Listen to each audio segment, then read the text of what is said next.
I don't know. I've been trying for quite some time to get the Everest going again. And this is the fuel that I ran it on before and fired it up. And I thought, well, maybe it's old fuel. So I mixed some new stuff. And it looks like that. So maybe the fuel went bad in the last 2 months. It's pretty old, but it seems odd that it would work and then just one day not. Gotta give it a try. Fingers crossed.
You can see old Gil is still in here. I just haven't bothered to move it out yet. I've been really focusing on the Everest because it's getting warm, the snow is melting. It's about mid-March, and so I'm really running out of time, and I just felt like if I focused on the snowmobile, I could at least ride it before the snow is gone, and then get everything out of here and cleaned up and get ready for the next project. Unfortunately, the Everest is really fighting me. I can't get it to fire up again. Maybe the fact that I could before was a fluke or something. I don't know. It won't go. It keeps flooding the plugs out. You know, I get a couple of burps out of it on, there goes the furnace, great. Get a couple of farts out of it on ether, but that's it. So I'm going to take it a step further and pull the starter off because it doesn't work anyway. See if I can get it going at least, and maybe sell the starter. And then I think I'm gonna lift the engine up a little bit, leave it connected on the coolant side, find the drain plug, drain the crankcase out, and see if that helps any. So that's the update for now. I brought home a helper to make it go faster.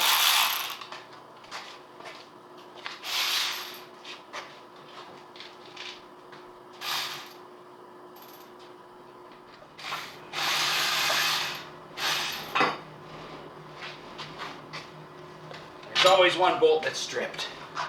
Stripped out Allen head bolt. It's kind of funny, you know, this is kind of like full circle. When I first brought this thing in, so long ago, I don't even remember when I brought it in. This was one of the first jobs I kind of went after because I was going to pull the starter out because I found out it didn't work. And then when I realized the ring gear wasn't there, I just kind of stopped going down that path.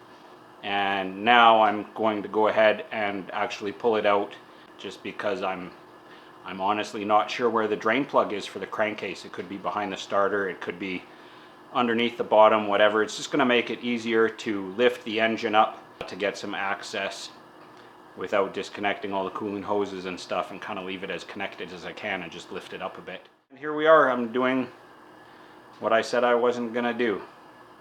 Same old, same old. But on the bright side, I guess if this thing's staying here for another season over the summer, maybe I can source a ring gear. I haven't even been able to find a part number, but maybe the guys at Martin Equipment Motorsports have, you know, they can check the microfiche or something. Then I got to find one, which could be tough, but that's where I'm at for now. So I'm going to carry on. And just like that, one Nippon Denso Skidoo starter. I'm going to take this and clean it up and see if it is savable at all.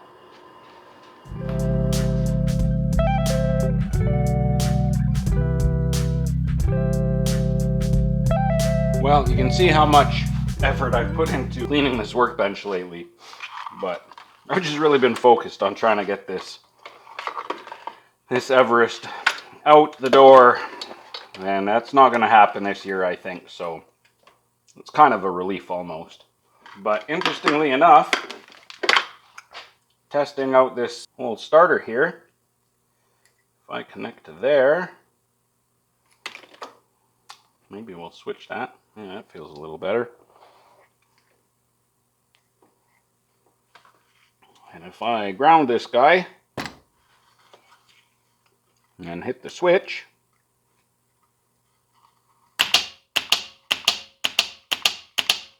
it's actually working. And if I go to the motor, ground, come on.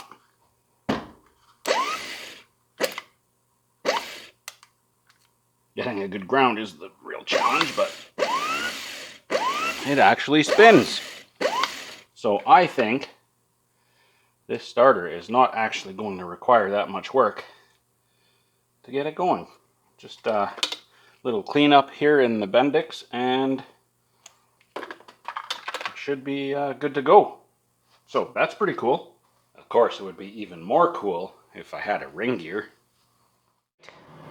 Look what I have here today. Well, for one thing, you see a starter motor. The second thing is the shop cats left me a present. Ugh, it's a shrew.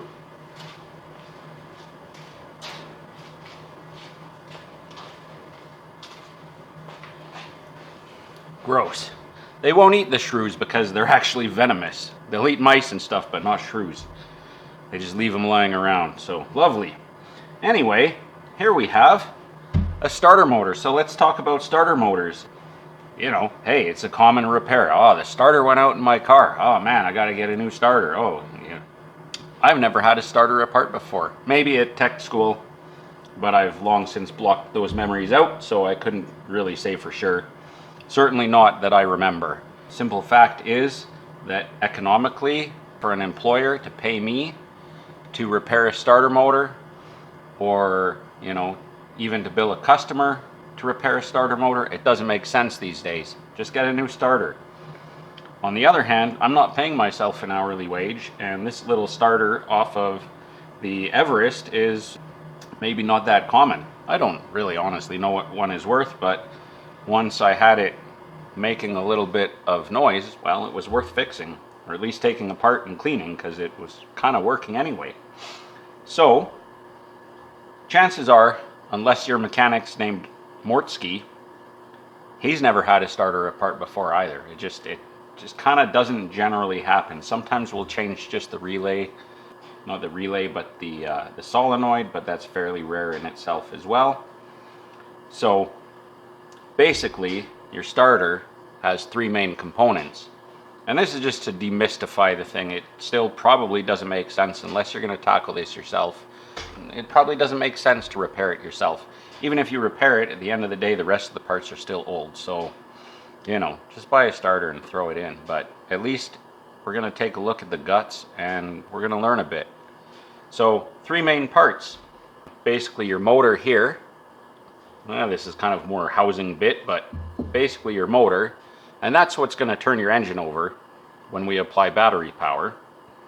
That battery power is going to come from the solenoid, and you can think of this as it's a relay. Uses a small current basically to turn on a larger current. So when we apply a little bit of voltage here, it magnetizes and it's going to engage the solenoid. It's going to actually pull it in magnetically, and on the end there's contacts inside, so you're going to bridge these two big terminals here. This one's got your battery power straight to it on a heavy cable, and that current's going to come out to the motor and turn it. At the same time, as this pulls in, is pretty clever. It's going to pull on this little arm in the back of the housing, and that then pivots.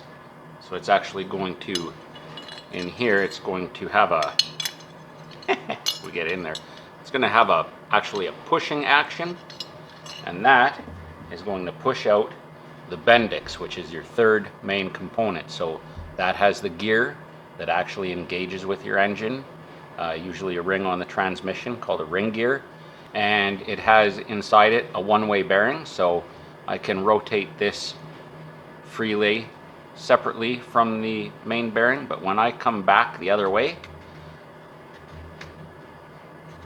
it will turn the rest. See that? Just a little spring on here just to kind of, this is actually where the arms of that lever attach, and it also has a spiral cut kind of tooth here that engages with the spirals here, and so that has, as the motor turns, it has the tendency to kick this out, and it's going to kick out, engage the ring gear, and then as the motor starts, because of the one-way bearing, this can turn kind of freely, and then the motor's going to stop turning, and this is going to kind of kick back out. And that's basically how your starter works. It's really pretty simple and elegant, so at this point it's just a matter of putting it back together. For no particular reason, I'm going to start with assembling the Bendix onto the motor shaft. I have some synthetic, it's actually brake lube, but I want to use synthetic grease here just because this is off a snowmobile, so you know it's going to be operating in very cold weather, and I'm not entirely sure where this starter is going to wind up. I haven't decided yet if it's going to end up back on the Everest, or do I didn't bring a rag to wipe my hands off. Do I kind of take the cash and put it towards other projects and sell this, because I do know some people that want it. Later on, I'm going to get some grease just inside this bearing. It's, you can hear it's pretty noisy, pretty gross. So, but that is much smoother than it was getting it apart. I'll tell you, it was pretty rusty. This ring goes on next. Could be easier said than done, so I'm just going to pause you while I get that on.